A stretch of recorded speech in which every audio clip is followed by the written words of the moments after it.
அப்ப பழனிசாமி விஜய் அவர்களின் தலைமையை ஏற்று அந்த கூட்டணியில் செல்வதற்கு தயாராகிவிட்டார். அந்த அளவுக்கு எடப்பாடி பழனிசாமியுடைய கட்சி இடிஎம்கே பலவீனமாயிட்டு வருவதா காமிக்குது. ஒரு கட்சியை கூட்டணி பேசுவது, கூட்டணிக்கு அழைப்பு விடுவது என்பது வேற. அவங்க தொண்டர்கள், அவங்க கூடிய இவங்க அதிமுக தொண்டர்களை வச்சு எடப்பாடி பழனிசாமி தன் கட்சி தொண்டர்களை வைத்து அந்த கொடியை தூக்கி பிடித்து அது ஊடகங்கள்லாம் அது வெட்ட வெளிச்சமாக வந்தது. பழனிசாமி நண்பகத்தன்மையற்றவர், துரோகத்தை தவிர அவருக்கு வேற எதுவும் தெரியாது. இப்பயும் அவருக்கு விஜய் அவர்கள் கூட்டணிக்கு வந்தா பாஜக கூட கழட்டி விட தயாராக இருப்பார் என்பது. ஆனா விஜய் வருவாரா என்பது தெரியவில்லை. ஏன்னா அவர் தலைமையில் கூட்டணி அமைக்கணும், அவர் முதலமைச்சர் வேட்பாளராக போட்டியிட வேண்டும் என்பது அவங்க கட்சியோட கோட்பாடு.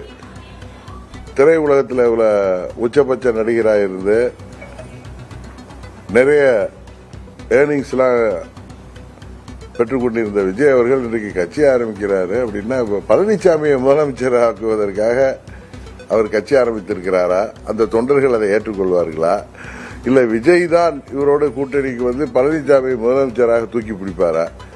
நடக்காத ஒன்றை இவர் இன்றைக்கு வெளியில அவங்க தொண்டர்களை தக்க வச்சுக்கிறதுக்கும் இன்றைக்கு அந்த கூட்டணி பலவீனமாயிட்டு இருக்கு. அது பாஜகவும் யோசிக்க வேண்டிய விஷயம். பழனிசாமி என்றைக்கு ஏப்ரல் 12 கூட்டணிக்கு வந்தாரோ அவர்கள் கடினமாக கஷ்டப்பட்டு அம்மாவின் தொண்டர்கள்லாம் ஒரு அணியில வரணுங்கிறதுக்காக டெல்லியில் உள்ள முக்கிய தலைவர்கள் செய்தாலும் பழனிசாமி தலைமையில், அது பழனிசாமி முதலமைச்சர் வேட்பாளராக